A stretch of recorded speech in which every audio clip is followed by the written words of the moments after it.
नमस्कार। किस्सा बिहार में आप तमाम लोगों का स्वागत है। मैं हूं रोशन झा और आप देख रहे हैं लोक आवाज की विशेष प्रस्तुति। आज की कहानी में हम आपको बताएंगे कि भारत में पहली बार विमान अर्थात एरोप्लेन की लैंडिंग कहां पर हुई थी। अगर आपके मन में दिल्ली, मुंबई, कोलकाता या अन्य शहरों का नाम आ रहा है तो आपका जवाब सरासर गलत है। कहानी की शुरुआत करने से पहले आपको एक शायरी सुनाना चाहते हैं कि किस्मत बनाने वाले तूने कमी न की, किसको क्या मिला मुकद्दर की बात है।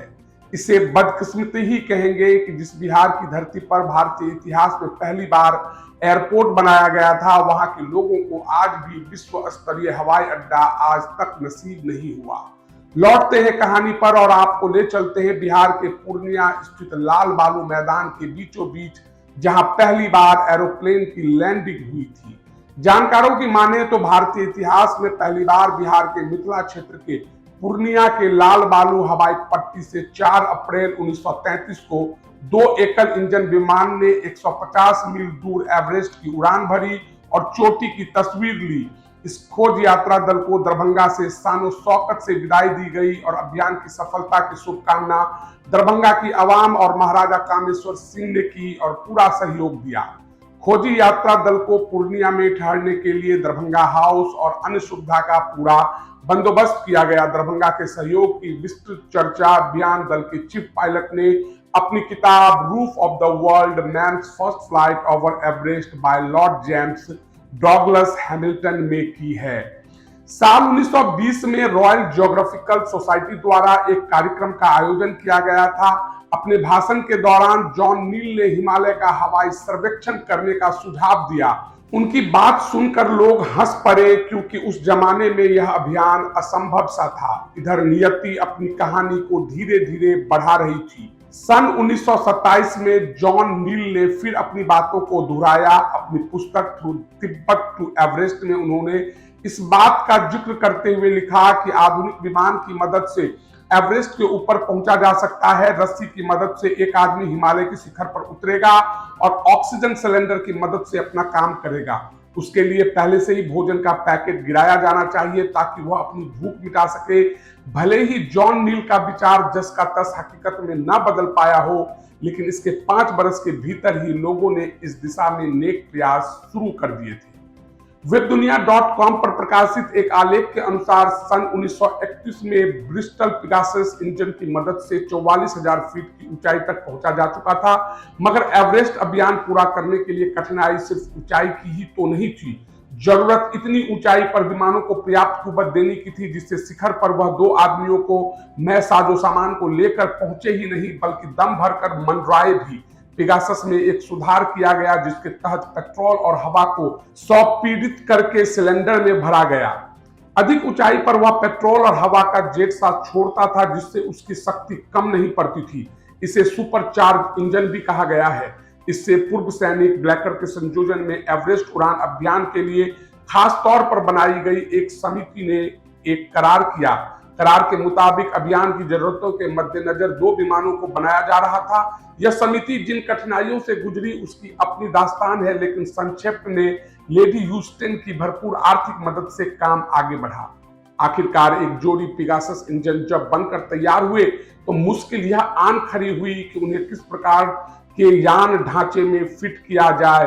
काफी सोच विचार कर एक वेस्टलैंड बम वर्षक का चुनाव किया गया। इसमें से एक को लेडी ह्यूस्टन के नाम पर ह्यूस्टन वेस्टलैंड कहा गया। विमान को गर्म रखने के लिए 14 वोल्ट बैटरी से जोड़कर खास प्रकार के हीटर लगाए गए। भारी भरकम कैमरों को गर्म रखने के लिए माकूल इंतजाम कर लिए गए। विमान में बैठे 2 लोगों में से एक के जिम्मे 4 तरह के काम थे, मसलन हवाई सर्वेक्षण, स्थिर चित्रण, चलचित्र और यंत्रों की देखरेख। उनके पैर घोड़े के रकाबों की तरह सीट के नीचे लटकते हुक्स से बांध दिए गए थे जिससे चित्र लेते वक्त ये महाशय कहीं टपक न जाएं।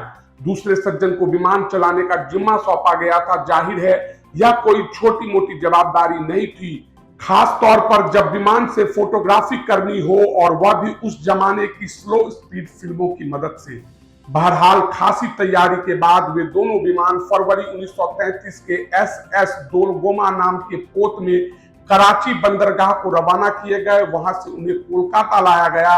लंदन से प्रकाशित होने वाले अखबार द टाइम्स ने इस अभियान का कवरेज कुछ उसी शैली में किया जिससे बरसों बाद दुनिया भर के अखबारों ने नील आर्मस्ट्रांग की चंद्र यात्रा की दास्तान लोगों के सामने रखी थी। मामला एकदम हाईफाई रूप ले चुका था और एक एक दिन गिनकर लोग उस दिन के इंतजार में थे जब दुनिया की सबसे ऊंची और रहस्यमयी चोटी पर हवाई फतह होनी थी। अभियान का बेस कैंप कोलकाता से 450 किलोमीटर उत्तर में पढ़ने को बनाया गया। वहां अभियान दल के सभी सदस्य महाराजा दरभंगा के खास मेहमान थे। जब पढ़ने में तंबू तान दिए गए और नेपाली सीमा पर आपातकालीन हवाई पट्टी तैयार हो चुकी तो सबकी नजर मौसम की नजरे इनायत का इंतजार करने लगी। रोज बरोज कलकत्ता की वेधशाला से आने वाली खबरों का विश्लेषण किया जाता और मामला अगले दिन के लिए टाल दिया जाता था। आखिरकार 3 अप्रैल सन 1935 को सूरज एक नए आत्मविश्वास के साथ उगा। बिहार के पूर्णिया लाल बालू हवाई पट्टी से सवेरे 8:25 पर दोनों वेस्टलैंड विमान उड़ चले। मुख्य विमान के उड़ाके थे क्लाइड डेसडेल और सर्वेक्षणकर्ता की सीट पर ब्लैकर विराजमान थे। 19,000 फीट की ऊंचाई तक दृश्य धुंधलाया हुआ था, लेकिन उससे ऊपर उठते ही स्वच्छ आकाश में जगमगाते सूरज की धवलगिरी आभा और कंचनजंगा के उत्तुंग शिखर साकार हो उठे। वैज्ञानिक मुग्ध थे लेकिन अपनी जिम्मेदारी की तरफ जागरूक थे। बाद में अपने अनुभव को कलम बंद करते हुए क्लाइड डेसडेल ने लिखा, हमारा विमान पहाड़ों के अर्धचंद्र के बीच घिरा हुआ था। हमने इस विशाल पर्वत श्रृंखला को कभी भी इतने करीब से नहीं देखा था। विमान के ठीक नाक की सीध में एवरेस्ट शिखर किसी ज्वालामुखी के मुहाने सा दिखाई दे रहा था। हमने उसे पहली नजर में शुभ्र ध्रुव सा लगभग 50 मील दूर से देखा। सब कुछ इतनी तेजी से घट रहा था कि ब्लैकर के सारे तामझाम उलट पुलट गए। यदि क्लाइड डेसडेल का धैर्य जवाब दे गया होता तो उस सुबह यह दोनों जाबाज उड़ा के विमान समेत एवरेस्ट से टकराकर सदा सदा के लिए बर्फीली पहाड़ियों का हिस्सा बन गए होते। किस्मत ने साथ दिया और वे शिखर के एक बाजू की घाटी में फिसले। जल्दी ही विमान काबू में कर लिया गया और फिर से वे एवरेस्ट से ठीक 500 फीट की ऊंचाई पर जा पहुंचे। अपने लिए तय किए गए सभी काम पूरे कर लेने के बाद उन्होंने साथ उड़ रहे दूसरे विमान से संपर्क करने की एक असफल कोशिश की। दूसरे विमान के साथ भी मुसीबत तो बहुत आई, लेकिन उनकी शुरुआत अच्छी हुई थी। बाद में उसमें सवार 2 उड़ाकों में से एक का ऑक्सीजन पाइप फट गया।